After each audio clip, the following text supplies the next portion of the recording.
So, Congresswoman, you've been one of the most outspoken critics of ACORN, but were even you surprised by the footage that was in the undercover videos that have just been released? I really was surprised because I think of the egregious nature of the footage. This was so overt, where you have an individual coming in posing as a pimp and a prostitute for the purpose of bringing underage, illegal El Salvadorian women into our country, and then use tax money to purchase a home to set up the prostitution ring, and then ask for tax advice for the purpose of evasion on this clearly criminal behavior. So I think that it's wise that the United States Senate has voted to defund ACORN from receiving House and Urban Development grants. I hope the House does likewise. Certainly, this isn't just a one-time occasion with ACORN. There's a persistent pattern of fraud, whether it's on the voter fraud side or on the housing side.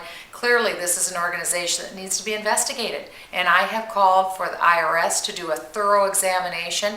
They very likely should lose their tax-exempt status. I've also called for the housing and urban development grants to be looked at. They should stop being able to be eligible for current and future housing grants, and the past grants need to be investigated. As well, I've written letters to Speaker Pelosi and Chairman Frank calling upon them to stop the funding of ACORN and to create an oversight committee specifically to look into this situation. Do you know if you'll be the point person when this comes to the House and is considered? Have you worked that out yet as to who is going to be leading this charge against ACORN once what the Senate passes? I think any member of Congress can weigh in on this. I've weighed on this in the past. I'll continue to weigh in on ACORN. And now I think we have the public's attention. The public recognizes when we're at a time where the government is so overburdened with debt and overburdened with spending, the last thing we should be spending our hard-earned money on is an organization like ACORN. I want to switch gears a little bit and ask you about Representative Joe Wilson. I know you had a situation last November where something you said sparked a whole bunch of money going to fund your opponent's campaign. You were villainized for what you said. Now he's facing a situation where his opponent is receiving a lot of money for his campaign, and he's facing censure on the House floor. What are your thoughts on the situation? I think Joe Wilson is bearing up very well, and I think he is seeing the Republican conference gather around him and support him.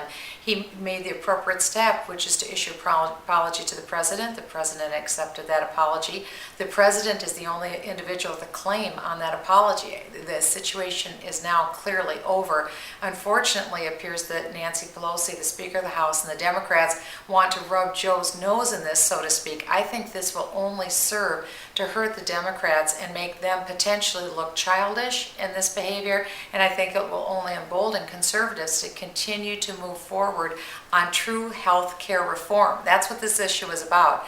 Joe was telling the truth when he said that the current bill before the House would have taxpayer funding for illegal aliens on health care. Clearly, the American people reject that. It's really President Obama who's on the defensive for the indefensible assertions that he made before the American people and before members of Congress. To have the President of the United States make assertions that are factually not true is really the issue at hand, and one that we need to focus on. On ACORN, I just wanted to add, we called a long time ago for the Census Bureau to sever its relationship with ACORN. We issued another letter yet again last week. We were so grateful that after months of talking about this issue, we saw victory. Last Friday evening, we saw victory when the Census Bureau rescinded its relationship with ACORN, and we take kudos for that and are so thankful. And what it shows the American people is the fact that we can win on some of these debates. We don't always have to be on the losing end. We can win. We had one clear victory, and now our next victory will be to defund ACORN and potentially to see whether or not they really should lose their tax-exempt status.